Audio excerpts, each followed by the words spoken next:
Olá, meus queridos, Deus nos abençoe e proteja. Estamos chegando no último estudo da nossa semana, estudando sobre como estudar a Bíblia. E nesse último estudo eu gostaria de fazer algo diferente com vocês.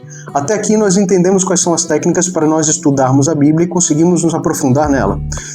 Mas eu queria mostrar para vocês como é um estudo da Bíblia com um pouco mais de profundidade, para que a gente possa compartilhar isso e, ao mesmo tempo, estimulá-los a que vocês possam estar se desenvolvendo.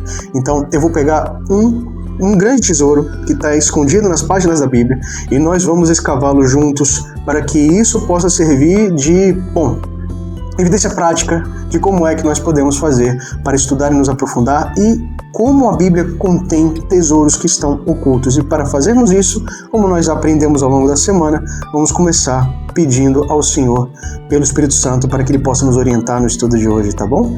Vamos orar então?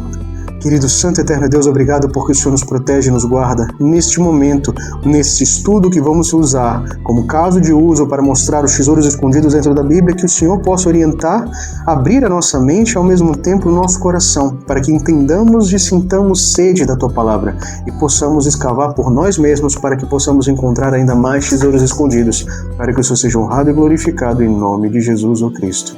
Amém. Então, meus queridos, a grande verdade que vamos aprender hoje está aqui na nossa Bíblia, em Marcos, no capítulo 15, quando nós vamos ver ali a respeito da morte e crucificação de Jesus. Então, nós vamos encontrar aqui, a partir do verso 34, quando Jesus já está crucificado, ele diz assim: "A hora nona clamou Jesus em alta voz, Eloi, Eloi, lama sabachthani", que quer dizer: Deus meu, por que me desamparaste? E aí embaixo nós vamos ver alguns dos que ali estavam vendo isso diziam: "Vede, clama por Elias." E um deles correu a embeber uma esponja em vinagre e pondo-a na ponta de um caniço, deu-lhe de beber, dizendo: "Deixai, vejamos se Elias vem tirá-lo." Para um mero leitor da Bíblia, isso daqui parece que Cristo está com medo e está questionando a Deus. Por que Deus o abandonou no momento que ele mais precisou? Por que Cristo foi abandonado por Deus Pai no momento que ele mais precisou? Porque ele estava crucificado, porque ele estava sendo zombado de todos. Nós vamos ver nos versos anteriores a esse e também nos demais evangelhos que as suas vestes são repartidas, que ele é humilhado pelos soldados, que ele de fato passa por um açoite. É bem grotesca a sua morte. E ele de repente usa esse termo, Eli, Eli, lama sabachthani, que é Deus meu, por que me desamparaste? Mas isso é apenas o que um mero leitor da Bíblia conseguiria extrair desse texto. Nós não somos leitores, nós somos estudantes da Bíblia. E estudando a Bíblia, nós vamos entender o que Cristo está dizendo aqui, porque ele não está falando ele foi desamparado por Deus. Pelo contrário, na verdade o que ele está fazendo é uma citação a uma profecia que ele estava acabando de cumprir. E que profecia era essa? Vamos voltar às páginas da Bíblia, lá para Salmo 22. Esse Salmo 22 ele foi escrito por Davi, segundo uma melodia chamada Corça da Manhã. Detalhe que Davi nasceu, viveu e morreu 1000 anos antes de Cristo pisar nessa terra. E ele fez essa profecia messiânica. Vamos ler juntos o Salmo 22 para que nós possamos entender por que isso daqui é uma citação que Cristo estava falando e por que ele citou esse salmo especificamente. Olha como começa o verso 1 do Salmo 22. Deus meu, por que me desamparaste? Porque se acham longe de mim a salvação, as palavras do meu bramido. Deus meu, clamo de dia e não me respondes. Também de noite, porém não tenho sossego. Contudo, tu és santo, entronizado entre os louvores de Israel. Nossos pais confiaram em ti, confiaram e os livraste. A ti clamaram e se livraram. Confiaram em ti e não foram confundidos. Mas eu sou verme e não homem, sou o opróbrio dos homens e desprezado do povo. Todos os que me veem zombam de mim, afrouxam os lábios e meneiam a cabeça. Confiou no Senhor, livre-o ele, salve-o, pois nele tem prazer. Que foi exatamente o que a gente vai ver lá na história da crucificação, os fariseus dizendo para ele: vamos ver se Elias vem salvá-lo. E mais cedo o outro ladrão na cruz dizendo: desce daí dessa cruz, se você tem poder, né? Clama, mostra pra gente. E na verdade Isso era o cumprimento de uma profecia, que isso aconteceria 1000 anos antes de Jesus. Mas vamos continuar. Confiou no Senhor, livre-o ele, pois tem nele prazer. Verso 9.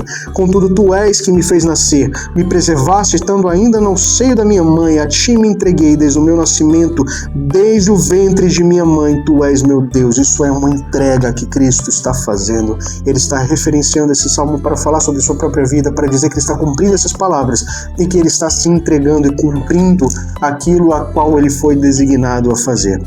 Não te distancies de mim, porque a tribulação está próxima e não há quem me acuda. Verso 11. 12. Muitos touros me cercam, fortes touros de Bazã me rodeiam, contra mim abrem a boca, como faz o leão que despedaça e ruge. Derramei-me como água e todos os meus ossos se desconjuntaram. Meu coração se fez como cera e derreteu dentro de mim. Secou o meu vigor como um caco de barro e a minha língua se apega ao céu da boca. Assim me deitas no pó da morte. Cães me cercam, uma súcia de malfeitores me rodeia. Transpassaram-me as mãos e os pés, evidenciando a crucificação, o gênero de morte com o qual Cristo viria a morrer. Posso contar todos os meus ossos, verso 17, eles estão olhando e encarando em mim. Repartem entre si as minhas vestes e sobre a minha túnica deitam sortes, que é exatamente o que os soldados fizeram. Ou seja, isso tudo foi profetizado 1000 anos antes de Jesus ter vindo. Esse é um estudo mais aprofundado da Bíblia para nós entendermos de fato o tesouro que existe aqui dentro e uma evidência fortíssima sobre a veracidade da história e da narrativa bíblica. Mas e se eu disser para vocês que isso ainda não é o máximo que a gente consegue extrair daqui? Ainda dá para extrair muito mais coisa. E eu vou dar apenas um pequeno exemplo do que a gente pode extrair aqui também, tá certo? Olha só, vamos voltar no capítulo 22, mas no verso 6, onde diz assim: mas eu sou verme e não homem. Quando a gente lê isso daqui, no nosso idioma, parece que de fato ele está apenas evidenciando que ele está sendo degradado. E por ele estar sendo degradado, ele está dizendo a condição dele perante aqueles que são seus acusadores e seus algozes, que eles o tratam como um verme. Mas isso é em português. A Bíblia não foi escrita em português. O Antigo Testamento foi escrito em hebraico e aramaico, e o Novo Testamento em grego. Por isso que quando ele fala ali, Lila Massabactani, ele está fazendo uma referência ao hebraico que foi escrito aqui nesse Salmo 22. E aqui existe uma grande verdade escondida, porque esse trecho daqui, mas eu sou verme e não homem, esse verme é o mesmo trecho que se fala sobre o bichinho de Jacó, Tolash. E aí a gente vai ver Tolá como sendo aquilo que se chama de verme carmesim. Verme carmesim é o Cocos ilicis. Cocos ilicis. Se vocês pesquisarem, vocês vão ver que são pequenos vermes escamosos, vermelhos, que quando a fêmea está para dar à luz, ela vai até a árvore, se gruda na madeira de forma que ela não pode ser tirada de lá, ela fica presa, incha e os seus filhos ficam abaixo dela, ela protege os filhos como um escudo de carne. E durante 3 dias inchada, ela depois disso estoura, e estourando ela mancha a madeira com uma tintura avermelhada, carmesim, que não pode ser tirada da madeira.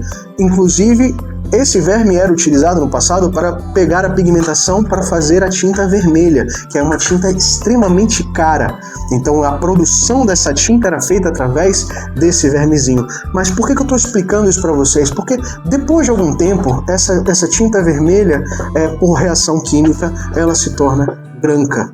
E qual é a relação que nós temos isso com esse texto, com a crucificação, morte e ressurreição de Jesus? Porque isso demonstra de fato aqui que Cristo ele seria levantado no madeiro e ficaria pregado no madeiro, exatamente como a verme fêmea que estava para dar à luz.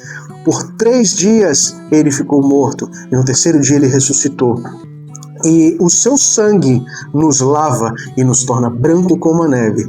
Olha que coisa maluca, né? Como é que o sangue torna branco como a neve? E está se referindo exatamente a esse verso. E eu gostaria de ler para vocês exatamente onde está escrito esse tópico, que está em Apocalipse, no capítulo 7, no verso 14, onde a gente vai ler assim: meu Senhor, tu sabes. Ele então me disse: são esses os que vêm da grande tribulação, lavaram suas vestiduras e as alvejaram no sangue do Cordeiro. Alvejaram, meus queridos, alvejaram aqui na minha colinha, a palavra grega é eleucanã, que deriva de leucaíno, que significa tornar branco. alvejar e limpar, tornar branco. Então, em outras palavras, essa profecia daqui também foi cumprida na vida de Jesus. Então, quando nós lemos lá, por que ele é chamado de bichinho de Jacó? Porque ele é aquele que é levantado no madeiro, que abraça seus filhos e os protege abaixo de si, com teu sangue os lava e os purifica e os torna alvos, como a neve, como vimos na música. Então, meus queridos, esse é um pequeno exemplo, porque tem muito mais coisa que a gente pode extrair daqui, que não dá para extrair se a gente apenas lê. E eu não quero que vocês peguem o meu testemunho e sigam esse testemunho dizendo assim, é isso aqui, pô, que massa, legal. Não, procurem por vocês. A Bíblia só vai dar as bênçãos e só vai demonstrar esses pequenos detalhes quando nós procuramos por nós mesmos, quando nós nos debruçamos sobre ela, quando nós aprendemos e temos prazer na palavra do Senhor.